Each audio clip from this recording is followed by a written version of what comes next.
আসসালামু আলাইকুম প্রিয় দর্শক, অন্য মঞ্চ অনুষ্ঠানে আপনাদের স্বাগত জানাচ্ছি। আর রাজনীতি এই দুটো জিনিসের ককটেল বড়ই চমৎকার। একসময় মহাগুরু মিঠুন চক্রবর্তী যখন পর্দায় বলতেন মারবো এখানে, লাশ পড়বে শ্মশানে, তখন তালি আর সিটিতে সিনেমা হল ফেটে পড়ত। সেই সংলাপ ছিল বিনোদনের। কিন্তু এখন বাংলার মানুষের মুখে মুখে একটা নতুন সংলাপ ঘুরছে, যা বিনোদনের চেয়ে অনেক অনেক বেশি বাস্তববাদী। সংলাপটা হলো, হেরে গেছে মমতা, কেঁদে মরছে জামাত। জামাত মানে বাংলাদেশের জামায়াতে ইসলামী। কিন্তু শুধু কি জামাত আর জঙ্গিরা কাঁদছে? না, কাঁদছে সিআইএ, কাঁদছে আমেরিকা। কেন তারা কাঁদছে বলবো এক এক করে। আজকের আলোচনা এই কান্নার মেহফিল নিয়ে।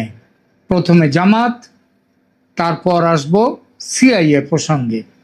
কেন ওপার বাংলার উগ্রবাদীরা মমতা বন্দ্যোপাধ্যায়ের জন্য চোখের জল পেলে সারা হয়ে যাচ্ছে, আর কেন তাদের এই বিষাক্ত ভালোবাসা আসলে মমতার রাজনীতির কফিনেই শেষ পেরেকটাও পুঁতে দিতে চলেছে। চলুন ব্যবচ্ছেদ করি এই রাজনৈতিক প্রহসনে। একটা গল্পের কথা আপনাদের হয়তো মনে আছে, সেই রাজা আর বানরের গল্প। রাজার পোষা খুব প্রিয় বানর। রাজা তার হাতে একটা তরোয়াল দিয়ে রাজা ঘুমিয়ে পড়েছেন, আর বানর ভাবছে যে রাজাকে যাতে ঘুমে কেউ ব্যাঘাত না ঘটে, সেই জন্যে একটা মাছি এসে যখন বসলো রাজার নাকে, ঘুমন্ত রাজার নাকের ওপর, তখন হাতে তরোয়াল দিয়ে বানর একটি কোপ বসালো। তো বানরের সাথে বন্ধুত্ব করলে রাজার যেমন হাল হয়েছিল, তেমনি হাল কি মমতার হবে?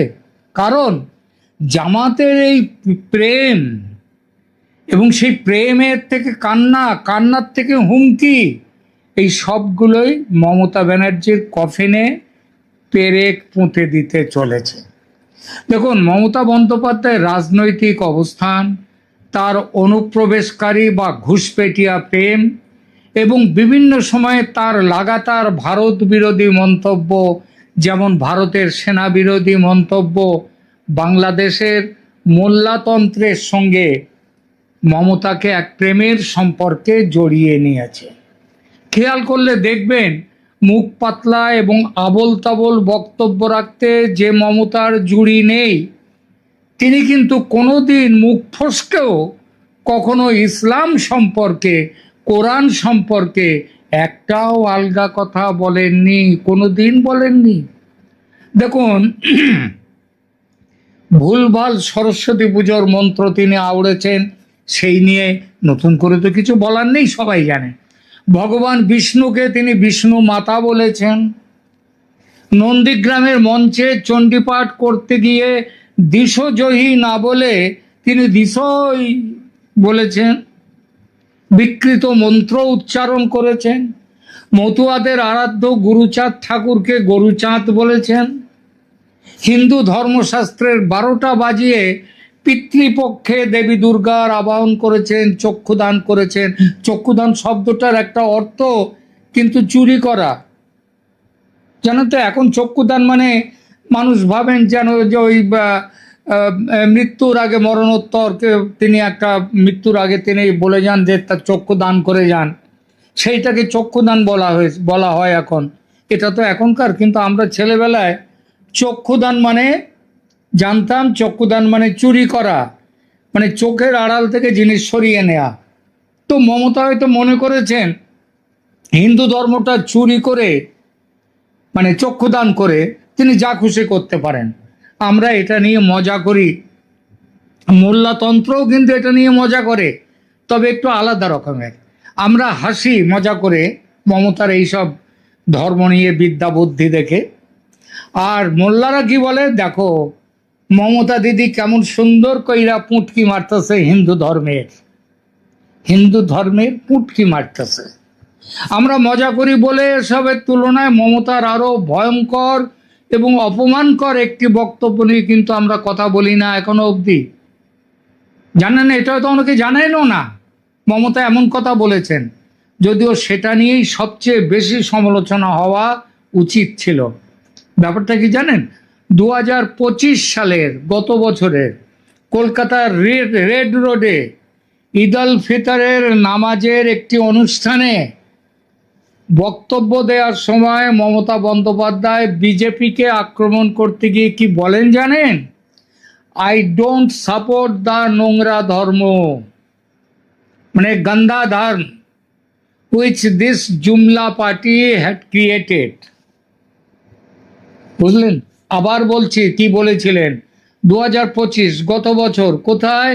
রেড রোডের অনুষ্ঠানে, ঈদ উল ফিতরের অনুষ্ঠানে ভাষণ দিতে গিয়ে বলেছিলেন, আই ডোন্ট সাপোর্ট দ্য নোংরা ধর্ম হুইচ দিস জুমলা পার্টি হ্যাড ক্রিয়েটেড। এটা আমাদের এখানে খুব বেশি এই কথাটা নিয়ে আলোচনা হয়নি, বাংলাদেশে কিন্তু হয়েছে। কেউ কি ভেবে দেখেছেন হিজাব পরে মুসলমান সেজেছেন মমতা, কিন্তু তাদের ধর্মের কথা নিয়ে একটা কথা তিনি কেন বলেন না? কারণ তিনি যদি কোনো জায়গায় বলতে গিয়ে আল্লাহকে পুরুষ কিংবা মানে মহিলা কিছু বলে ফেলতেন, তাহলে কি কর্মটা হতো বলতেন? ভাবতে পারেন যদি তিনি একটা ভুল কিছু বলতেন ইসলাম ধর্ম নিয়ে, তাহলে তার ভোট ব্যাংক খচে যেত, এমনকি কল্লাও কেটে দেওয়ার ভয়টাও থাকতো। সুতরাং মমতা বন্দ্যোপাধ্যায় হিন্দু ধর্ম নিয়ে প্রচুর মজা করেছেন, আমরা খুব হেসেছি, কিন্তু ইসলাম ধর্ম সম্পর্কে তিনি একটি কথাও বলেননি, যদিও তিনি হিজাব পরে সব জায়গায় গেছেন। কতটা জাতে মাতা আলা তালে ঠিক ভাবুন। হিন্দু ধর্ম দেবদেবীকে ছ্যাবলামির জায়গায় নিয়ে যাওয়ার জন্য শুধু এপারের মুসলমান নয়, ওপারের মোল্লাতন্ত্রের কাছেও তিনি খুব প্রিয়। তাই আজ তার বিদায়ে ওপারের বিভিন্ন মহলে, বিশেষ করে রাজনৈতিক ও সামাজিক যোগাযোগ মাধ্যমে তাকে নিয়ে একেবারে সহানুভূতির বন্যা দেখা যাচ্ছে। মমতার পরাজয়ে ও বিজেপির জয়ে একমাত্র বাংলাদেশ আওয়ামী লীগের সমর্থকরাই আনন্দ উচ্ছ্বাস প্রকাশ করেছে, আর বাকিরা, তার মধ্যে ওই তারেক রহমানের বিএনপিও আছে, তারা কিন্তু বেজায় কষ্ট পেয়েছে। কারণ এরা তো হচ্ছে জামাত ও তার সঙ্গী জঙ্গি যে হাফ পাকিস্তানি দলগুলো আছে, তারা শোকে ভেঙে পড়ে যা খুশি তাই বলতে শুরু করেছে। কীরকম? তারা বলছে ভারত দখল করবে, তারা বলছে মোদিকে খুন করবে, তারা বলছে হিন্দু শেষ করে দেবে। এই তীব্র সব কিছুই কিন্তু তীব্র মমতা প্রেমের সেইখানটায় ভাটা পড়ে গেছে। মমতা ঘা খেয়েছেন, হেরে গেছেন, সেই দুঃখেই এসব কথা বলছেন। তো তাদের এই যে তীব্র মমতা প্রেম জঙ্গিদের, এর বেশ কিছু কারণ আছে। প্রথমত মুসলিম স্বার্থ রক্ষায় তার ধারাবাহিক অবস্থান। 2019-20 সালের দিকে ভারতে যখন এনআরসি এবং সিএএ বিরোধী আন্দোলন তুঙ্গে ছিল, তখন বাংলাদেশের সাধারণ মানুষ এবং বিভিন্ন ধর্মীয় সংগঠনের তাদের নেতাদের কাছ থেকে ব্যাপক সমর্থনমূলক মন্তব্য পেয়েছেন মমতা বন্দ্যোপাধ্যায়। তিনি যে শুধু এপারে দুধেল গাই বলে দুধেল গাইদের প্রিয় হয়েছেন তাই নয়, এনআরসির বিরোধিতা, সিএর বিরোধিতা, ওয়াকফ আইনের বিরোধিতা, পরবর্তীকালে 3 তালাক, সেটার অবশ্য শেষ অবধি বিরোধ করেননি তিনি। সেখানে পার্লামেন্ট থেকে ভোটাভুটির দিন সেখান থেকে তিনি, তার দল বেরিয়ে গিয়েছিল। তো এই সব কারণের জন্যই হচ্ছে মমতা দিদি, মানে ওপারে বাংলাদেশে সব ভাবে যে মমতা দিদি একাই লড়ছেন মুসলিমদের জন্য, তাই আমরা তার সাথে আছি। আর তার এই কঠোর অবস্থানের কারণে বাংলাদেশের অনেক ফেসবুক গ্রুপ ও ইউটিউব চ্যানেলে তাকে ভারতে ঘাঁটি গেড়ে বসে থাকা বাংলাদেশের মুসলমানদের রক্ষাকর্তা বা মজলুমের বন্ধু হিসেবে দেখিয়েছে। তারা ভেবেছিল, মানে বাংলাদেশের মোল্লাতন্ত্র, তারা ভেবেছিল গজওয়ায়ে হিন্দ তৈরির পথে মমতা তাদের সবচেয়ে বড় সেনাপতি। আর মমতাও সেটা চূড়ান্ত ব্যবহার করে গেছে। দ্বিতীয়ত, বাংলাদেশের কিছু চরমপন্থী বা মৌলবাদী ধর্মীয় নেতা অনেক সময় মমতাকে ভারতের অন্যান্য রাজনৈতিক দলের তুলনায় অনেক কাছের মানুষ মনে করেন। হিজাব পরা মমতার ছবি, মুখে মুসলিমদের জন্য জান কুরবান বাণী মমতাকে কাফের থেকে হাফ মুসলিম করে তুলেছে। মমতাকে এখন আর কাফের মনে করেন না তারা।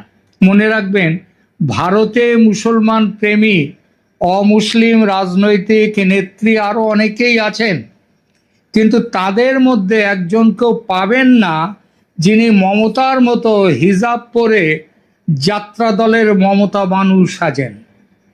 আর এজন্যেই জঙ্গি জামাতিরা বলে মমতা বন্দ্যোপাধ্যায় আমাদেরই লোক। পশ্চিমবঙ্গের মুসলমানদের যেভাবে আগলে রেখেছেন তাতে 17 কোটি বাংলাদেশি তার প্রতি কৃতজ্ঞ। এখন নয় ভারতে বিজেপির হিন্দুত্ববাদী সরকার, কিন্তু যখন দেশে কংগ্রেসের সেকুলার সরকার ছিল তখনই কি বাংলাদেশের মৌলবাদীরা পছন্দ করত ভারতকে? একদমই নয়। আসলে কংগ্রেস বিজেপি ক্ষমতায় যেই থাকুক, শত্রু হলো হিন্দু, আর হিন্দুর দেশ হিন্দুস্তান। বাংলাদেশে বিভিন্ন ওয়াজ মেহফিল বা ছোটখাটো রাজনৈতিক সমাবেশে এ ধরনের বক্তব্য নতুন নয়, বহুকাল ধরে চলে আসছে, সেই বোধহয় 71-এর আগে থেকেই। তৃতীয়ত, তিস্তা ও সীমান্ত ইস্যুতে অবস্থান। তিস্তা দেখুন, তিস্তা জল বন্টন চুক্তি করতে ব্যর্থ হয়েছিলেন প্রধানমন্ত্রী মনমোহন সিং। কারণ ছিলেন কে? এই মমতা। মমতা যাননি শেষ মুহূর্তে ঢাকায় চুক্তি সই করতে। মমতার সেই না যাওয়া, অসম্মতি বাংলাদেশের সাধারণ মানুষের মনে কিছুটা নেতিবাচক প্রভাব ফেললেও তার এই ইসলাম প্রেমী ছবি সব নেতিবাচক প্রভাবকে উড়িয়ে দিয়েছে। কারণ তাদের কাছে ইসলামের প্রেম হচ্ছে সবার আগে। ওই কে কতটা তিস্তার জল পেল সেটা বড় কথা নয়, কার জন্যে পায়নি, এই মমতার জন্যই পায়নি বাংলাদেশ, সেটাও বড় কথা নয়। মমতার দিল্লির আধিপত্য অগ্রাহ্য করার ক্ষমতা বাংলাদেশের স্বার্থবিরোধী হলেও জঙ্গিদের প্রশংসা কুড়িয়েছে। এবং সবশেষে হচ্ছে সামাজিক যোগাযোগ মাধ্যমের নিরবচ্ছিন্ন প্রচার। সাম্প্রতিক কয়েকটা বছরে ইউটিউব এবং ফেসবুকের ভিডিওগুলোতে এ ধরনের অনেক চটকদার হেডলাইন বা মন্তব্য দেখা যাচ্ছে। কয়েকটা শুনুন। এই যেমন, মমতার পরাজয়ের পর মমতার জন্যে বাংলাদেশে জামাতিদের বাংলাদেশের রাজপথে বিশাল মিছিল। তারপরে ধরুন লিখছে তারা হেডলাইন ওখানকার ইউটিউব ইত্যাদিতে, মোদিকে রুখতে মমতাকে সমর্থন দিচ্ছে বাংলাদেশ। তারপর মমতা দিদি জিতলে বাংলাদেশের জয়। মমতার সাহায্যে মুসলমানরা সিরাজউদ্দৌলার সময়ের স্বাধীন বাংলা তৈরি করবে, ইত্যাদি ইত্যাদি। ইংরেজিতে একটা কথা আছে, কিস অফ ডেথ বা মৃত্যুর চুম্বন। এখন মনে রাখতে হবে, বাংলাদেশের জামাতের ও জঙ্গিদের এই মমতা প্রেম কি মমতার কাছে আশীর্বাদ নাকি অভিশাপ? কারণ মমতার ভোটার তো বাংলাদেশিরা নয়। একটু ভুল হলো, একটু ভুল আছে অবশ্য আমার এই কথায়। SIR এর পর এখনো কিছু বাংলাদেশি পশ্চিমবঙ্গের ভোটার লিস্টে রয়ে গেছে, কারণ তারা মমতার সৌজন্যে ওই SIR এর জাল এড়িয়ে যেতে পেরেছে। তবে আজ নাও কাল ধরা তারা পড়তেই হবে। এরপর NRC আসছে, আর রাজ্যের শাসন ক্ষমতায় মমতা নেই, আছে শুভেন্দু। বাংলাদেশিরা তাই মমতার পক্ষে ভবিষ্যতে আর ভোট দিতে পারবেন না। এই পরিস্থিতিতে জঙ্গিদের এই যে মমতা প্রেম, ওই যে হুঙ্কার 17 কোটি বাংলাদেশি মমতার জন্য আছে, এটা কি আদৌ মমতার কাছে আশীর্বাদ নাকি কফিনের শেষ পেরেক? আপনারা কি লক্ষ্য করেছেন? ঢাকার রাস্তা থেকে ভিডিও আসছে, দাড়ি টুপিওয়ালা স্বঘোষিত মুজাহিদ বা জামাতি নেতারা হুঙ্কার দিচ্ছেন, মমতা দিদি তুমি লড়াই করো, 17 কোটি বাংলাদেশি তোমার সাথে আছে। ভাবুন একবার, একজন ভারতীয় অঙ্গরাজ্যের মুখ্যমন্ত্রী, যিনি ভারতের সংবিধানের শপথ নিয়েছেন, তার হয়ে লড়াইতে নামার হুঙ্কার দিচ্ছে বাংলাদেশের জঙ্গিরা। এটা কি মমতার শক্তি নাকি তার ভয়ঙ্কর অস্বস্তি? ওপার থেকে যখন নারায়ে তাকবীর স্লোগানের সাথে মমতার নাম জুড়ে দেয়া হয়, তখন কলকাতার সাধারণ মানুষ ভাবে এ কে, এ কে? মানুষ ভাবে কি এমন মধু আছে এই মমতা ব্যানার্জির কাছে, যার টানে উগ্রবাদীরা এমন পাগল? এই 17 কোটি আসলে মমতার জন্য কোনো জনসমর্থন নয়, বরং তার ভারতীয় ভোটারদের কাছে একটা মস্ত বড় রেড ফ্ল্যাগ। জামাতিরা কেন মমতাকে ভালোবাসে? এর কারণ কি মমতা খুব ধার্মিক, ইসলাম প্রেমী? না, কারণ একটাই, দিল্লি বা মোদির বিরোধিতা করতে হবে, ভোটে জিততে হবে। জামাতিদের লজিক খুব পরিষ্কার, মোদি আমাদের শত্রু, ভারতের হিন্দু আমাদের শত্রু, আর মমতা মোদিকে গালমন্দ করেন, হিন্দু ধর্ম নিয়ে মস্করা করেন। তিনি ভারতের জাতীয়তার বিরুদ্ধে, তিনি বিএসএফকে বলেন রেপিস্ট, সব ঝাঁটা দিয়ে মারো বিএসএফকে। ভারতের সেনাকে বলেন মিথ্যেবাদী, পাকিস্তানের সাথে যুদ্ধে জয় তিনি মানতে চান না। অতএব মমতা আমাদের জানের জান, প্রাণের প্রাণ। জামাতিরা মনে করছে মমতাকে ঢাল হিসেবে ব্যবহার করে তারা পশ্চিমবঙ্গে নিজেদের স্বার্থ সিদ্ধি করবে, কিন্তু তারা এটা বুঝতে পারছে না যে তাদের ওই ওপেন সাপোর্ট আসলে মমতার গায়ে দেশ বিরোধী তকমা সেঁটে দিচ্ছে খুব ভালো রকম করে। মমতার ভোট ব্যাংক তো ওপারে, মানে মমতার যে ভোট ব্যাংক ওরা ভাবছে ওপারে, ওপারে তো নয়, মমতার ভোট ব্যাংক এপারে। পদ্মাপাড়ের জামাতিদের হাতে তো আর ভারতীয় ভোটার কার্ড নেই। মমতার নামে একেবারে আগমার্কা বর্ণশ্রেষ্ঠ ব্যানার্জি নামের পদবিটি তার নামের সাথে যুক্ত আছে, কিন্তু কামে তিনি হিন্দু বিরোধী। কিছু অতি উৎসাহী ইউটিউবার এবং চরমপন্থী নেতা তো আরও এক ধাপ এগিয়ে মমতাকে মুসলিমদের ত্রাতা হিসেবে তুলে ধরেছেন।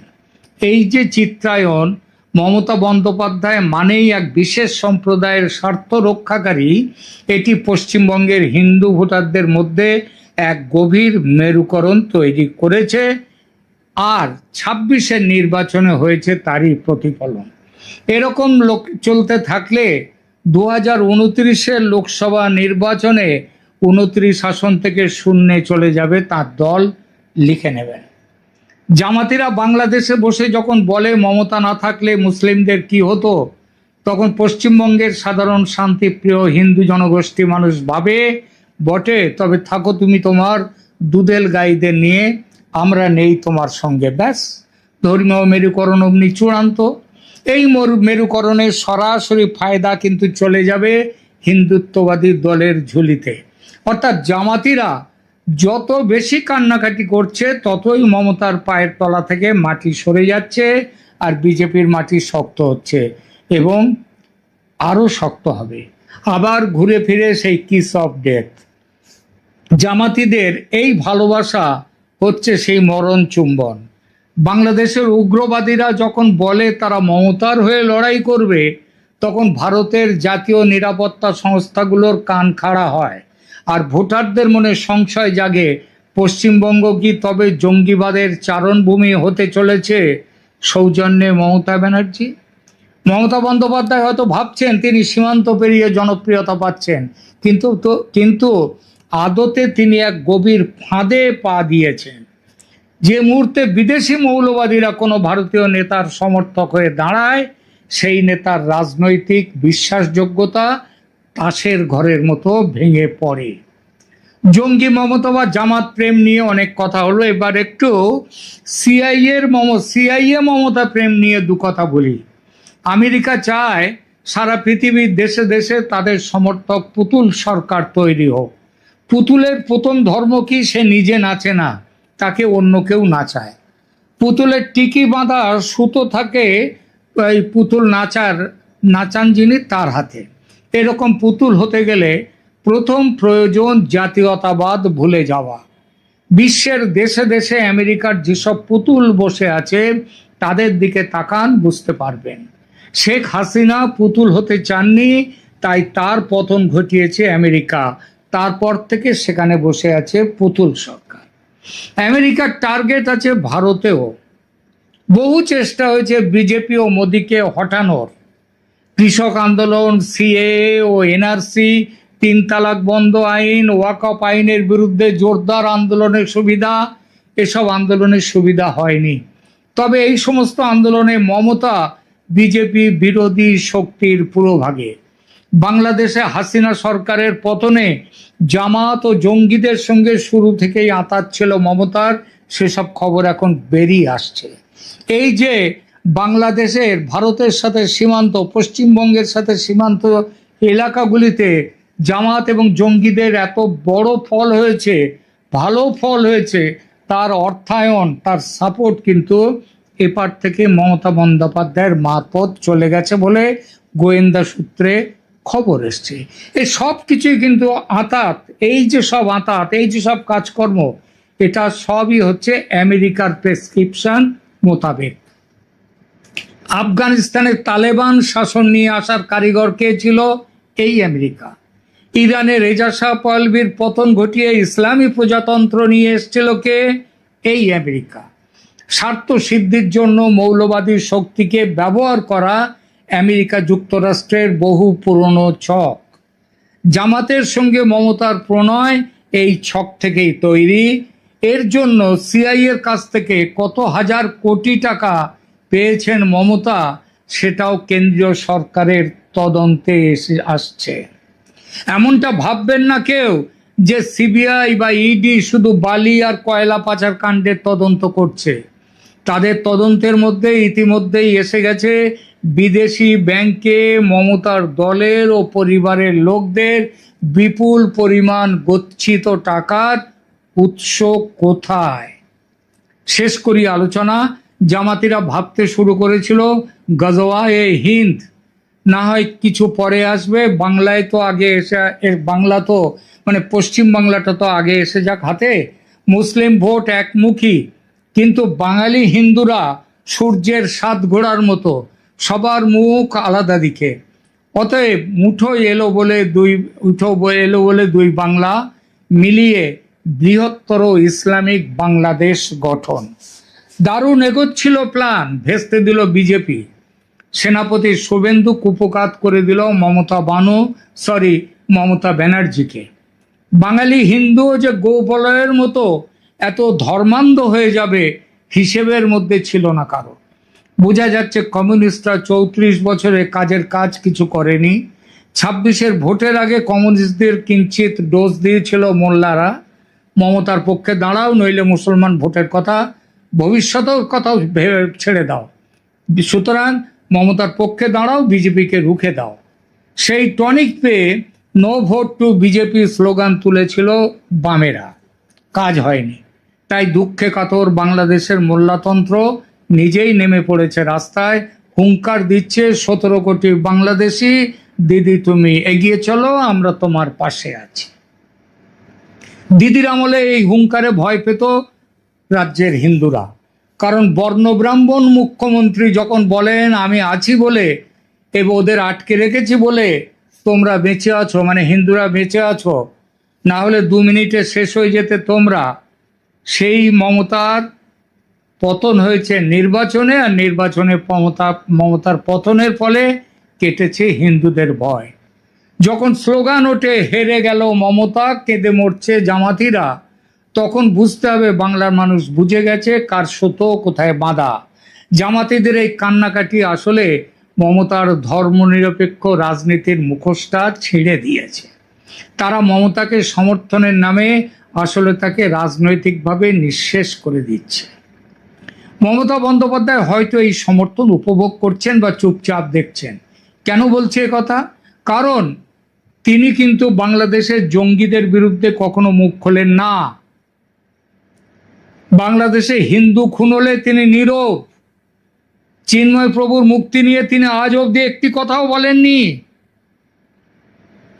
কেন না, তারা কারণ সেটা বললে তো উনি আটকে যেতে পারেন তিনি, মানে তার ভোট ব্যাংক চলে যেতে পারে। সেই জন্যে তিনি কোনো রকম কথা বলবেন না, জামাতের যা বলছে বলুক।